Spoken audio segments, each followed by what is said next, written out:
Procedure 1. Providing mouth care. Reasons why mouth care is important. 1. Removes plaque and bacteria producing agents from the oral cavity, and removes unpleasant tastes and odors. 2. Teaches proper oral hygiene. 3. Assesses oral mucosa, teeth and throat at this time. Procedure includes 1. Brushing the teeth. 2. Flossing. 3. If the patient wears dentures, brushing dentures. If patient is unconscious, providing complete mouth care. Preparation. 1. Determine if the patient wears dentures. 2. Assess whether the patient can perform his or her own mouth care. 3.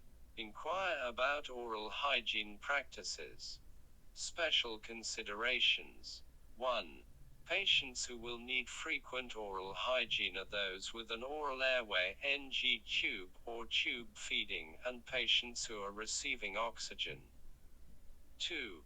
Anyone who has not eaten for 12 hours or more should receive oral care. 3. Check for personal preference prior to providing mouth care. Even if the patient is unconscious, asking the patient's family will allow you to give the type of oral care most acceptable to the patient.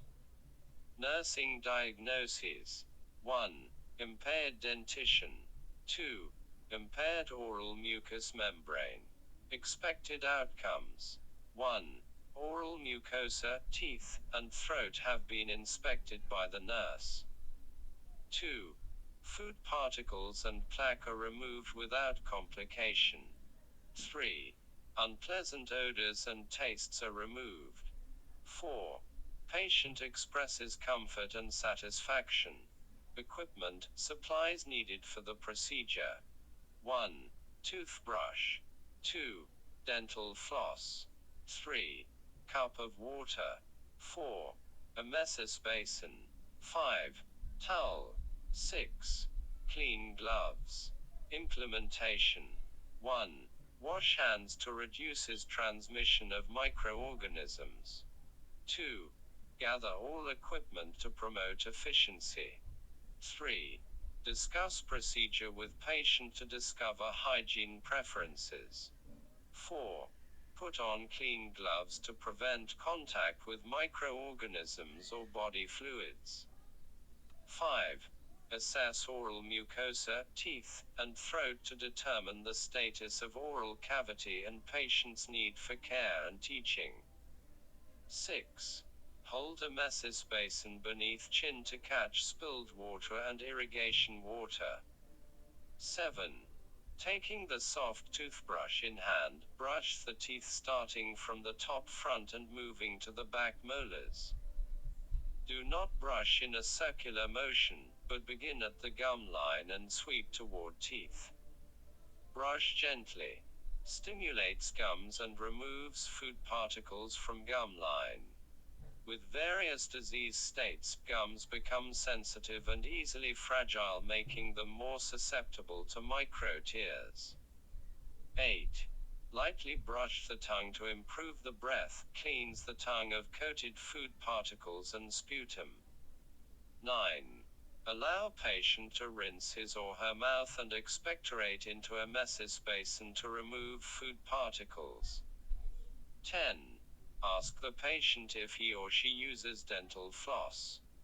If acceptable to the patient, floss between each tooth, using approximately 12 to 15 inches of easy glide floss, taking care not to get floss lodged between teeth. Removes particles caught between teeth that was not removed by brushing. 11. Remove equipment. Proper disposal of equipment prevents spread of infection. 12. Remove gloves and wash hands to reduce spread of microorganisms. 13. Check to see if patient is comfortable.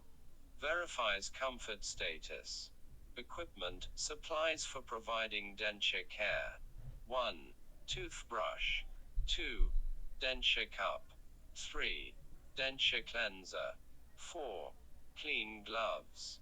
Implementation for providing denture care. 1. Wash hands, and put on clean gloves. Reduces transmission of microorganisms, and prevents contact with body fluids. 2. Help patient remove dentures or remove them by placing your finger on the upper denture and gently pressing downward. Breaks the seal at the roof of the mouth and allows the upper denture to slide out. Lowers usually lift out easily. 3. Place a washcloth on the bottom of the sink, if washing dentures over the sink. This prevents dentures from breaking in case they are dropped in sink. 4.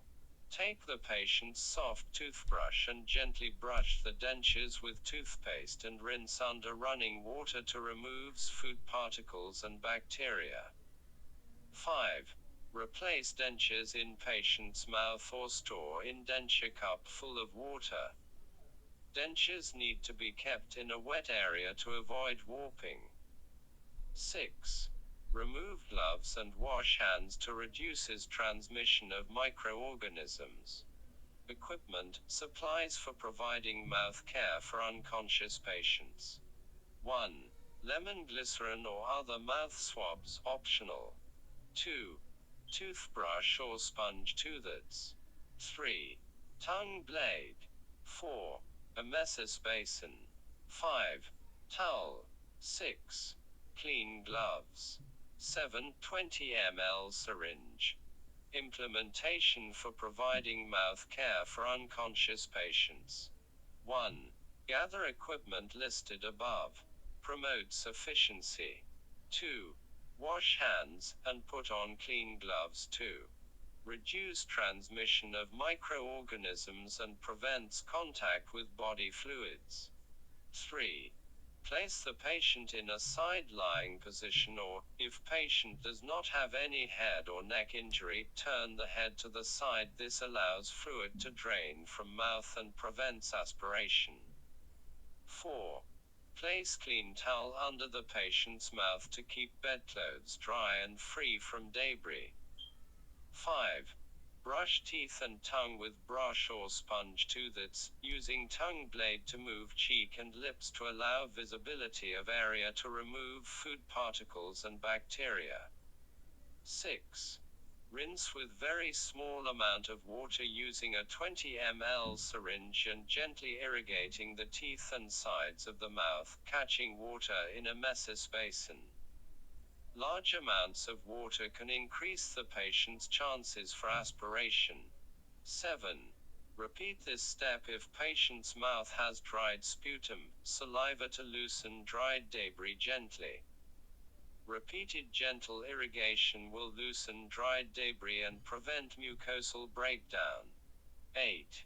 Lubricate lips and tongue with lip protector lubricant to provide moisture and helps with control of halitosis.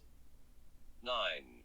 Remove a messes basin and towel from under patient's chin, ensuring that the patient is dry and free from wetness to reduce transmission of microorganisms. 10.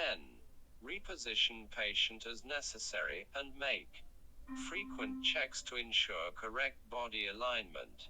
11. Remove gloves and wash hands to reduce transmission of microorganisms. Evaluation and follow-up activities. 1. Condition of oral mucosa, teeth, and throat have been assessed by nurse. 2. Unpleasant odors and tastes have been eliminated. 3.